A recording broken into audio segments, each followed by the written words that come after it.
Oke ya, kita akan bicara tentang blockchain ya. Kita akan bicara tentang blockchain. Apa itu blockchain ya? Kita sering dengar istilah blockchain yang seringkali ya dihubungkan dengan Bitcoin gitu ya. Seringkali kita dengar teknologi blockchain adalah teknologi masa depan gitu ya. Teknologi yang akan mengubah banyak bisnis gitu. Tapi sebenarnya apa itu blockchain? Ya, mungkin ada banyak dari kita yang banyak membaca blockchain tapi nggak paham gitu ya. Sebenarnya apa gitu blockchain? Nah, saya akan jelaskan dari fondasi dasarnya ya. Seperti apakah konsep blockchain? Kalau kita ngerti dasar atau prinsip dasar dari blockchain ini, kita akan bisa tahu ya, bisa paham gitu ya, ketika kita membaca satu artikel tentang blockchain atau Bitcoin, kita akan tahu sebenarnya di balik itu ada apa gitu. Seperti apa kejadian di balik itu seperti apa gitu ya. Nah, oke. Kita akan coba dari yang awal ya. Misalkan ada seorang A, ada seorang bernama A, kemudian ada seorang bernama B ya. Kemudian si A ini punya uang sebesar katakan 10.000 ya. Kemudian B B itu pinjam uang ke A. A, aku pinjam uang ya, 10.000. Nah, sekarang uangnya berpindah tangan. Dari si A, sekarang pindah tangan ke B. Ya, sekarang si A sudah nggak punya uang 10.000. Nah, sebagai gantinya, yang dilakukan oleh si A adalah dia menerbitkan sebuah surat utang. Ya, pada tanggal sekian, si B pinjam uang sebesar 10.000 dan akan dikembalikan pada tanggal sekian gitu ya. Kemudian B tanda tangan di sini sebagai satu aspek legalitas ya, bahwa B akan mengembalikan atau B menyetujui apa yang tertulis pada surat ini. Ini kita sebut sebagai surat utang ya. Nah, kalau suatu ketika B itu diam-diam ke rumahnya A ya. Kemudian dia mengambil surat utang ini ya, mengambil surat utang ini, menghapus surat utang ini, menghilangkan surat utang ini, maka secara legal B itu tidak berutang pada A.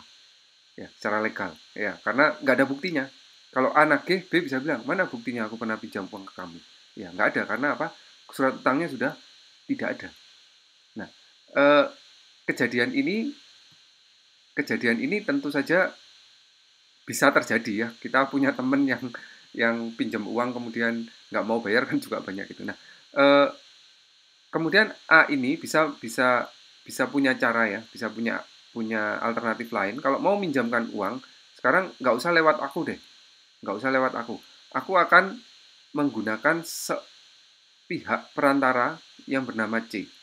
Ya, jadi A akan menaruh uangnya, katakan 100.000 ke C. Jadi kalau B mau pinjam uang, ya, dia akan pinjam uang ke C, bukan lagi ke A. Ya, C pinjam uang ya, itu sebenarnya uangnya A gitu. Oke, C akan memberikan uangnya, kemudian C akan menerbitkan suatu surat legalitasnya bahwa B pinjam uang dan seterusnya, B tanda tangan di sini. C ini kenapa dia bisa dipercaya oleh A? Karena dia punya keamanan yang lebih baik misalnya. Karena rumahnya dijaga oleh satpam misalnya. Ya, karena C ini punya pencatatan yang baik misalnya. Ketika ada pihak lain katakan D yang akan meminjam uang, maka D ini juga akan meminjam uang ke C, bukan lagi ke A. Sebagai gantinya, D juga akan menerima surat ya, menerima surat keterangan bahwa dia meminjam uang katakan sebesar 20.000 gitu ya, dan D tanda tangan di sini. Nah, surat-surat ini diterbitkan oleh C dan ditandatangan oleh B dan D. Nah, kita sebut sistem keuangan seperti ini adalah sistem keuangan yang tersentralisasi. Tersentralisasi. Kenapa disebut tersentralisasi? Ya karena semuanya berpusat pada C. Sentralnya adalah C. Orang mau naruh uang, dia lewat C. Katakan ada pihak berikutnya E, dia menaruh uang, ya sudah lewat C. Ya, semuanya sentralnya adalah C. C ini berfungsi sebagai perantara atau mediator.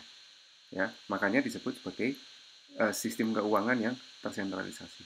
Dalam dunia keuangan, dalam sistem keuangan, C ini sebenarnya apa? C ini sebenarnya adalah bank. Gitu. Dia ini adalah bank. Ya, benar ya. Dia adalah bank. Kalau orang mau naruh uang kemana? Ke bank. Orang naruh uang kemana? Ke bank. Ya. Nah, kemudian kalau ada orang mau pinjam uang kemana? Ya ke bank. Semua lewat bank. Di bank, ya, di bank akan mencatat semua transaksi itu, ya, pada sistem database-nya dia. Ya, pada sistem database-nya dia, pada servernya dia. Semua tercatat pada satu sistemnya bank. Ya, di servernya bank semua. Semua data nasabah. Bank apapun di Indonesia ya, bank apapun di seluruh dunia akan mencatat semua transaksi yang terjadi pada satu server. Itulah sebabnya dia disebut sebagai tersentralisasi. Nah, blockchain ini, ya, teknologi blockchain itu berusaha atau membuat sistem ini tidak tersentralisasi atau tidak dikontrol oleh bank. Kita tahu ya, kalau suatu sistem dikontrol oleh satu pihak, pihak itu berhak menentukan aturan-aturannya sendiri. Misalkan, A naruh uang ke bank sebesar 100.000. Bank membuat aturan, kamu boleh naruh uang di tempatku, tapi setiap bulan ya saldomu aku potong 5.000 untuk biaya administrasi. Ya, 5.000 ini sebenarnya bukan secara sukarela A memberikan kepada bank, tapi karena aturan dari bank dibuat seperti itu. Ya, sehingga ya mau nggak mau A ya kalau mau naruh uangnya di bank ya dia harus merelakan 5.000 setiap bulan sebagai biayanya. Demikian juga untuk B, kalau kamu mau pinjam uang di aku ya boleh, pokoknya tiap bulan atau tiap tahun akan ada bunga misalnya 12%. Nah, bank itu membuat aturan sendiri, ya. Bank membuat aturan sendiri karena apa? Karena dia perantaranya, dia mediatornya, dia yang menjadi penengah untuk semua pihak. Gitu, ya. Nah, blockchain itu berusaha mengatasi hal tersebut dengan menggunakan sistem yang desentralisasi. Desentralisasi itu artinya apa?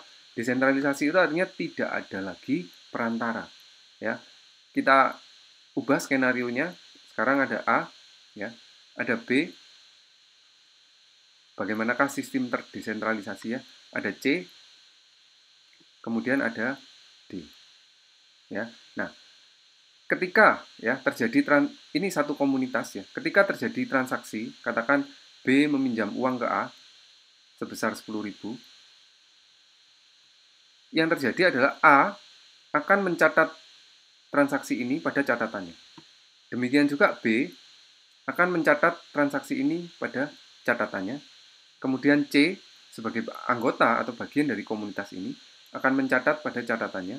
Kemudian D juga akan mencatat pada catatannya sendiri. Setiap orang atau setiap transaksi yang terjadi akan dicatat pada catatannya masing-masing. Loh, C ini kan tidak ada hubungannya dengan A dan B. Kenapa dia ikut mencatat? Ya, semua harus dicatat pada satu catatannya sendiri. Bukan mengcopy ya, A ngambil dari A, B ngambil dari catatannya A, C ngambil dari catatan, bukan. Tapi dicatat sendiri. Seandainya terjadi transaksi C pinjam uang B sebesar 50.000, maka A akan mencatat bahwa C pinjam uang ke B 50.000, B akan mencatat juga, C akan mencatat, D juga akan mencatat. Seandainya terjadi lagi transaksi bahwa D pinjam uang ke C sebesar 30.000, maka A akan mencatat, B akan mencatat, C akan mencatat, dan D juga akan mencatat. Jadi isi catatan untuk setiap pihak ya, setiap orang di sini dalam komunitas ini akan selalu sama. Ya, akan selalu sama. Ya, tidak bisa A mencatat tapi B tidak mencatat. Transaksi itu dianggap tidak valid. Nah, sistem ini disebut sebagai sistem yang desentralisasi. Ya, kenapa? Karena nggak ada perantaranya. Semua adalah perantara gitu. Ya, desentralisasi. Ya, semua nggak ada perantara. Ya, tidak ada perantara pada semuanya ini. Semua mencatat setiap transaksi yang terjadi. Dengan model seperti ini, ya, dengan model seperti ini, apa keuntungannya? Ya, keuntungannya nggak butuh perantara. Jadi aturan akan ditetapkan menurut aturan persetujuan semua komunitas, semua anggota dalam komunitas tersebut. Ya, tidak ada perantara, tidak ada orang yang menentukan kamu kalau mau pinjam ke aku harus gini. Tidak ada satu pihak yang bisa menentukan aturan tersebut. Ya, semua harus berdasarkan kesepakatan. Nah, lalu di manakah posisi dari blockchain? Ya, blockchain itu mengadopsi sistem terdesentralisasi ini. Ya, blockchain mengadopsi sistem terdesentralisasi. Tentu sekarang urusannya bukan dengan orang lagi ya, orang yang mencatat secara manual, enggak. Tapi urusannya adalah dengan kita sebut sebagai node. Ya, node ini apa? Node ini adalah komputer, node ini adalah server, node ini adalah perangkat keras yang akan membuat catatan ini. Ya, catatan ini disebut sebagai ledger. Ya, catatan ini disebut sebagai ledger atau buku besar. A, B punya node, ya, B disebut sebagai node. Nanti ada C juga disebut sebagai node, ya, dia akan punya ledger. D juga disebut sebagai node, D nanti juga akan punya ledger, ya. B juga punya ledger. Ya. Ledger ini apa? Ledger ini catatan ya. Karena dia ada di dalam komputer, tentu catatan atau log setiap transaksi yang terjadi itu dicatat pada satu file atau satu database tertentu, ya. Nah, ketika ini komunitas gitu ya. Ini komunitas. Kemudian ada katakan pihak ke-1 yang melakukan peminjaman uang pada pihak kedua, ya. Pihak ke-1 melakukan peminjaman uang pada pihak kedua. Ya, pinjam uang, 1 pinjam uang, ya. Nah, yang terjadi adalah setiap node akan diinformasikan. Ada transaksi terjadi bahwa 1 pinjam ya, berarti 2 mentransfer uang ke 1. Diinformasikan ke node B, diinformasikan ke node A, diinformasikan ke node C, dan diinformasikan ke node D. Diinformasikan ke semua node. Apa yang dilakukan oleh node-node ini kita bicara bukan orang ya, server. Sekali lagi ini server, ini adalah komputer, ini satu resource. Apa yang dilakukan oleh node-node ini? Node-node ini akan kemudian berlomba-lomba. Berlomba apa? Berlomba untuk melakukan validasi terhadap transaksi ini. Validasinya seperti apa? Validasinya adalah dengan memecahkan enkripsi SHA-256. Saya tidak akan membahas dengan detail apa itu enkripsi SHA-256. Nanti mungkin akan saya kasih bagian khusus ya tentang apa itu SHA-256. Intinya setiap node ini akan berlomba-lomba untuk memecahkan enkripsi SHA-256. Siapapun ya, node manapun yang pertama kali memecahkan enkripsi SHA-256 ini, dia akan memberitahukan kepada node yang lain bahwa transaksi itu sudah bisa divalidasi. Ya. Dan setiap node akan kemudian mencatat transaksi itu pada ledgernya masing-masing.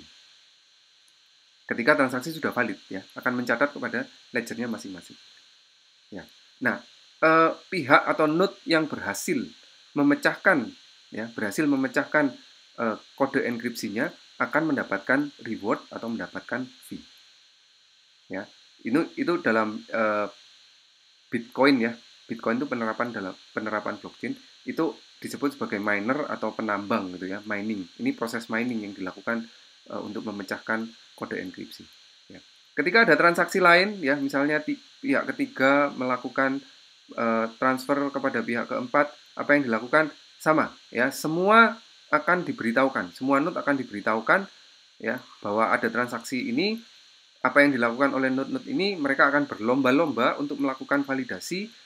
Siapapun yang pertama kali berhasil melakukan validasi akan memberitahukan kepada node yang lain bahwa transaksi itu valid dan mencatatkan pada ledgernya masing-masing.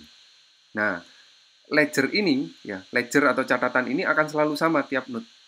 Nah, setiap kali sekian transaksi, maka dibuatlah satu ledger baru. Ya, dibuatlah satu ledger yang baru. Kenapa? Karena nggak mungkin semua transaksi akan disimpan pada satu ledger. Nah, dibuat ledger baru, ya, yang apa? Yang ya nanti semua juga akan punya ledger baru yang sama gitu, ya. Nah, satu ledger, satu transaksi ini itu disebut sebagai blok. Ya, disebut sebagai blok.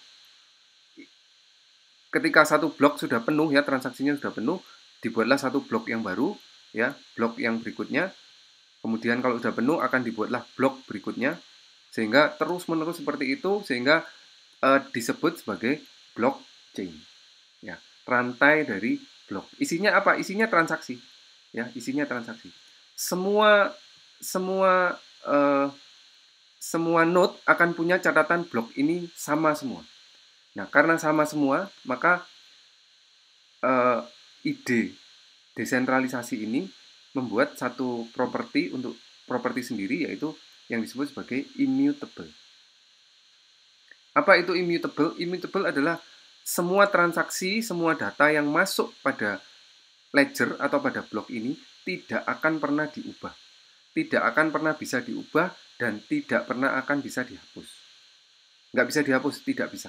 Ya, sekali masuk tervalidasi, tidak bisa dihapus. Konsekuensinya bahwa semua transaksi yang terjadi dalam sistem blockchain adalah sangat secure, sangat aman. Tidak akan ada orang yang bisa mengedit, katakan ini saya mentransfer 10.000 kemudian diganti jadi 50.000, nggak bisa. Kenapa? Ketika dia mau mengganti mengganti satu transaksi di sini, dia harus mengubah catatan pada node yang lain, node B, node C, node D, dan siapapun yang tergabung dalam komunitas itu. Dan belum ada satu resource komputer yang sanggup ya untuk mengganti bahkan satu bagian kecil sekalipun dari transaksi yang terjadi. Kenapa? Karena bahkan untuk memecahkan memvalidasi satu transaksi aja itu butuh waktu gitu. Itu butuh resource komputer yang sangat besar. Apalagi kalau mau mengubah pada satu bagian dari blok, tidak mungkin. Nah, ini adalah proses atau konsep desentralisasi, ya, menghasilkan properti immutable pada sistem blockchain. Kemudian ini semua dasarnya adalah P2P atau peer-to-peer network, ya. Jadi ketika terjadi transaksi maka akan ada komunikasi antara si pembuat transaksi dengan setiap node yang ada di sini, ya. Peer-to-peer network dan distributed, sifatnya adalah distributed ledger. Semua distributed, ya. Semua ledger, semua node akan punya ledger atau blok yang sama, ya. Semua node akan punya ledger atau blok yang sama, begitu. Nah, lalu apa hubungannya dengan blockchain gitu?